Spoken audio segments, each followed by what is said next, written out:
Hello दोस्तों, welcome back to EduMix Study Hub. So in this class we are going to cover the top 10 most important topics from the BHIC 109. Okay. So इस video में हम इसके top 10 most important topics cover करने वाले हैं. ठीक है, अगर आपके पास बिल्कुल भी टाइम नहीं है and you are preparing for your exam, okay, so you are at the right place. Okay, so let's start without wasting your time. तो फर्स्ट जो क्वेश्चन है वो है मनसबदारी सिस्टम. ठीक है, मनसबदारी व्यवस्था. तो मनसबदारी जो व्यवस्था है वो अकबर द्वारा स्थापित सबसे महत्वपूर्ण प्रशासनिक व्यवस्था थी. ठीक है, सबसे पहले ये जानने की ज़रूरत है. तो इसमें क्या था, मनसब का जो मतलब होता है वो होता है पद या फिर रैंक. ओके, पद यानी कि एक स्थिति बेसिकली ये बता रहा है. रैंक होता है ना, उसके एक डेजिग्नेशन.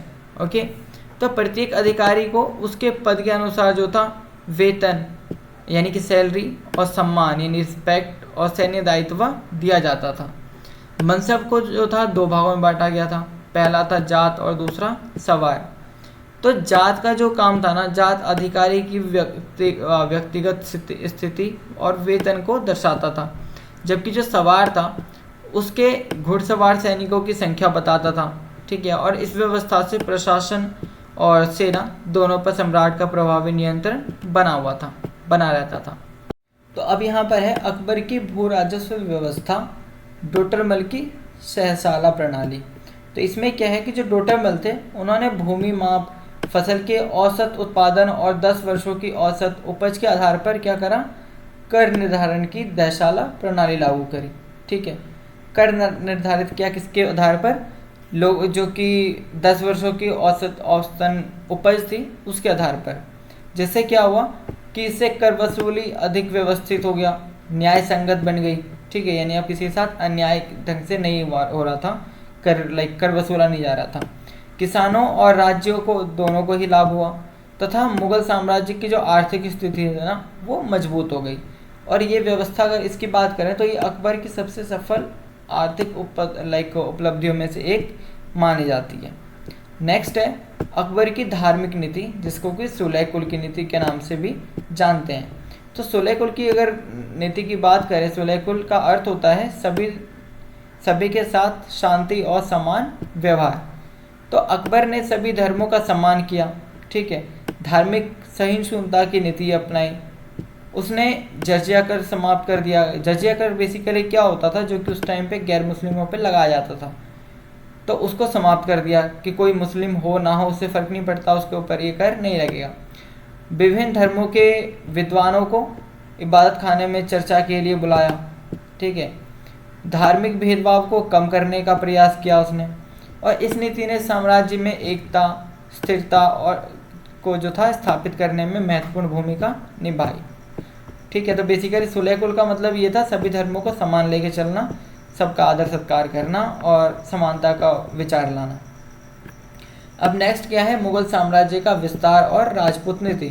तो इसमें अकबर ने क्या करा, युद्ध, कुटीर और कूटनीति और वैवाहिक संबंधों के माध्यम से साम्राज्य का विस्तार किया. बेसिकली यहाँ पे क्या क्या पहले कुछ तरीके थे जो अकबर ने अपनाए. पहला था युद्ध. ठीक है, अगर कोई शांति से नहीं मान रहा तो युद्ध करना पड़ेगा. लड़ाई के दौरान उन्होंने उस पर कब्जा कर लिया. दूसरा था कूटनीति. ठीक है, गलत तरीके से या फिर क्या कहते हैं, उनको आपस में लड़ा करके किसी बहाने उस तरह से उनके राज्य पे हमला करना और फिर वहाँ पर राज करना. तीसरा था क्या, वैवाहिक संबंध. ठीक है, अगर इसकी बात करें तो वैवाहिक संबंध में ये होता था कि जो राजा है किसी दूसरे राज्य पे अगर शासन करना चाहता है और अगर वो चाहता है कि लड़ाई झगड़ा ना हो, प्यार से चीज़ें सुलझ जाए, तो उसने क्या करा, एक शर्त रखी कि आप अपनी बेटी का जो विवाह है वो यानी जो राजा है उससे कर दीजिए. जिसकी वजह से क्या होता था, जो कि उस लड़की का यानी कि जो रानी का राज्य होता था वो भी राजा के अंडर आता था. ठीक है, और उनके वहाँ के लोगों को उच्च शासन में बैठा दिया जाता था. तो उसने क्या करा, अधिकांश राजपूत शासकों से मैत्रीपूर्ण संबंध स्थापित किए. ठीक है, मैत्रीपूर्ण यानी दोस्ती का हाथ बढ़ाया और उन्हें प्रशासन तथा सेना में उच्च पद दे दिए. इससे राजपूतों का जो था वो सहयोग प्राप्त हो गया. ठीक है, और मुगल साम्राज्य अधिक मजबूत एवं स्थिर बना. तो महाराणा प्रताप ने इस नीति का विरोध किया और जो संघर्ष है बहुत समय तक जारी रहा था। यानी बेसिकली ज़्यादातर जो राजपूत राजा थे उन्होंने इजीली अकबर का जो प्रस्ताव था उसको मंजूर कर लिया, बट जो महाराणा प्रताप थे उन्होंने इसको मंजूर करने से मना कर दिया और इसलिए ये संघर्ष जो है बहुत लंबे समय तक चलता रहा। अब नेक्स्ट आता है जागीरदारी व्यवस्था। इसमें क्या होता था कि मुगल अधिकारियों को वेतन के स्थान पर भूमि से प्राप्त राजस्व वसूलने का अधिकार दिया जाता था। ठीक है, यानी अगर कोई अधिकारी है मुगल काल में तो उनको वेतन यानी पैसे की जगह पे क्या दिया जाता था, भूमि दिया जाता था जहाँ से उनको राजस्व वसूलने का अधिकार था। ठीक है, राजस्व यानी कि कर वसूलने का अधिकार था, जिसे कि जागीर कहा जाता था। सो जागीरदार भूमि का स्वामी नहीं होता था बेसिकली। ठीक है, यानी कि वो लैंडलॉर्ड नहीं होता था कानूनी रूप से, बल्कि ये केवल एक वसूलने का, वो केवल क्या था, कर वसूलने का अधिकारी होता था। समय समय पर जागीरों का स्थानांतरण किया जाता था। स्थानांतरण मतलब होता है बदलना। ठीक है, जिसको ट्रांसफ़र कहते हैं, ट्रांसफ़र कर दिया जाता था ताकि कोई अधिकारी अधिक शक्तिशाली ना बन सके। ठीक है, बेसिकली अगर उनको रिप्लेस नहीं करेंगे तो क्या होगा, हो सकता है कि उनमें से कोई एक जागीरदार वहाँ के लोगों से अपनी बातचीत बना ले, ठीक है, अपनी एक सेना तैयार कर ले या फिर राजा के विरुद्ध हो जाए, तो वो चीज़ें ना हो, इसलिए क्या होता था, टाइम टू टाइम रिप्लेस किया जाता था। और ये व्यवस्था जो था मुगल प्रशासन और वित्त का महत्वपूर्ण आधार था। ठीक है, नेक्स्ट है दीन-ए इलाही और इबादत खाना। तो इसका जो अगर 1575 की बात करें तो 1575 में अकबर ने फतेहपुर सिकरी में, कहाँ पर, फतेहपुर सिकरी में इबादत खाना की स्थापना की, जहाँ पर विभिन्न धर्मों के विद्वानों को आमंत्रित किया गया। दार्शनिक चर्चा होती थी। ठीक है, धार्मिक और दार्शनिक चर्चा होती थी वहाँ पर।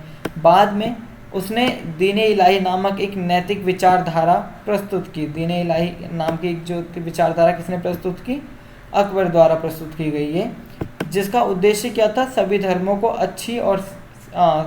अच्छी शिक्षाओं को अपनाना था। ठीक है, दीन-ए इलाही जो है वो अकबर द्वारा एक नीति लाई गई जिसका उद्देश्य ये था कि सभी धर्म की जो अच्छी शिक्षाएं हैं उनको अपनाया जाए। और ये कोई नया धर्म नहीं था बेसिकली, बल्कि धार्मिक सहिष्णुता और नैतिक मूल्यों पर आधारित एक विचार था। ठीक है, ये कोई नया धर्म नहीं था, बल्कि क्या था, एक विचार था कि आपको सभी धर्मों का सम्मान करना है, सभी से आपको अच्छी शिक्षाएं जो हैं वो आपको अपनानी है, इस टाइप की चीज़ें। नेक्स्ट क्या है, भक्ति और सूफी आंदोलन। तो इसमें क्या है कि भक्ति आंदोलन ने ईश्वर के प्रति प्रेम, समानता और जाति पाति के विरोध का आदेश दिया। बेसिकली क्या है, भक्ति आंदोलन ने क्या करा, ईश्वर के प्रति प्रेम को व्यक्त करने को कहा, समानता के साथ रहने को करा और जाति पाति के विरोध का संदेश दिया। यानी कि जाति पाति को मत मानो, ठीक है, सभी समान है, इस टाइप के जो था वो संदेश था भक्ति आंदोलन के दौरान। संत कबीर दास एग्जाम्पल के लिए हैं, संत कबीर दास, गुरु नानक देव जी, या जो उस टाइम तुलसीदास थे, या फिर मीराबाई, और इसके प्रमुख जो कि संत थे वो। तो सूफी संतों ने जो था उन्होंने क्या बताया कि प्रेम, सेवा, मानवता और भाईचारे का संदेश दिया उन्होंने। दोनों आंदोलनों ने धार्मिक सहिष्णुता, सामाजिक सुधार और सांस्कृतिक समन्वय को बढ़ावा दिया। नेक्स्ट है कि मुगल काल की अर्थव्यवस्था, कृषि, व्यापार और उद्योग। तो मुगल अर्थव्यवस्था का मुख्य आधार जो था वो कृषि थी। ठीक है, मुगल अर्थव्यवस्था का मुख्य यानी कि सबसे मेन जो आधार था वो क्या था, वो कृषि पे ज़्यादा डिपेंडेंट थे। गेहूँ, चावल, कपास, गन्ना और नील प्रमुख फसलें हुआ करती थी। भारत का विदेशी व्यापार भी बहुत विकसित था। सूरत, आगरा और लाहौर प्रमुख व्यापारिक केंद्र बन गए थे उस टाइम पे। सूती वस्त्र, रेशम, मसाले और नील का जो निर्यात था वो अधिक किया जाता था। हस्तशिल्प यानी कि हैंडीक्राफ्ट चीज़ों को, कुटीर उद्योग भी अत्यंत उन्नत थे। यानी कि जो हस्तशिल्प यानी कि जो हैंडीक्राफ्ट चीज़ें थी उनकी भी बहुत महत्वता थी, महत्वपूर्ण माना जाता था। नेक्स्ट है हमारा मुगल इतिहास के स्रोत और इतिहास लेखन। तो मुगल इतिहास की जो जानकारी है वो अकबरनामा, आईने अकबरी और बाबरनामा, मुनक़ब उत तवारिख और विदेशी यात्राओं के विवरण, सिक्कों, शिलालेखों से प्राप्त होते हैं। आधुनिक इतिहासकार जो है इन स्रोतों को आलोचनात्मक अध्ययन के रूप में मुगल समाज, राजनीतिक और अर्थव्यवस्था और संस्कृति का पुनर्निर्माण करते हैं। बेसिकली जो आज के नए जो कि आधुनिक इतिहासकार हैं वो क्या करते हैं, बेसिकली इन सब चीज़ों में कंपैरिजन करते हैं।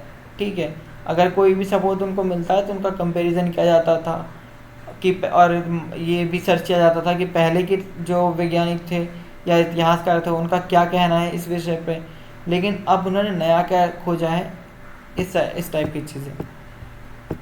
नेक्स्ट है टॉपिक नंबर 10, तो अनुवाद आंदोलन और अकबर के समय का साहित्य। तो अकबर ने सांस्कृतिक, फारसी और अन्य भाषाओं के विद्वानों को संरक्षण दिया। ठीक है, उनकी रक्षा करने का वादा किया। उसके आदेश पर महाभारत, राजमनामा, रामायण और अन्य सांस्कृतिक ग्रंथों का फारसी में अनुवाद कराया गया। ठीक है, यानी कि महाभारत को ही राजमनामा के नाम से भी जानते हैं, उनका क्या कराया गया, फारसी में अनुवाद करवाया गया, ताकि जो अकबर है उन सभी से ज्ञान अर्जित कर सके और उनको समझ सके। अबुल फजल द्वारा लिखी अकबरनामा और आईने अकबरी जो थी इस काल की सबसे महत्वपूर्ण रचनाएं मानी जाती हैं। और इस अनुवाद आंदोलन ने जो था भारतीय और फारसी संस्कृतियों के बीच संवाद और संस्कृति समन्वय को बढ़ावा दिया। ठीक है, तो यहाँ पे जो हमारे मोस्ट इम्पॉर्टेंट 10 टॉपिक्स थे वो कवर होते हैं।